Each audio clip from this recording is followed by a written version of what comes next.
Now we have this new product which can mount on the wall or on the table, and you can select the categories, or you can take it down and look at it on your table or in your hand.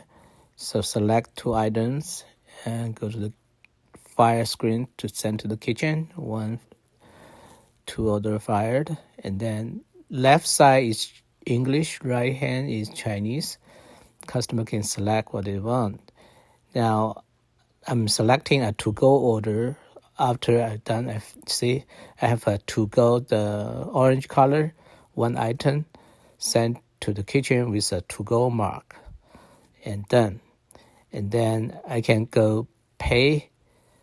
The last button, also on the left, is English. I can select my tip, and I can do credit card, but not, I'm going to pay, no, cancel. And then I can ask for more water. I just go to the help screen, the call service, and the light will turn on. And then if I'm done, I can put it back on the wall, and the cashier can come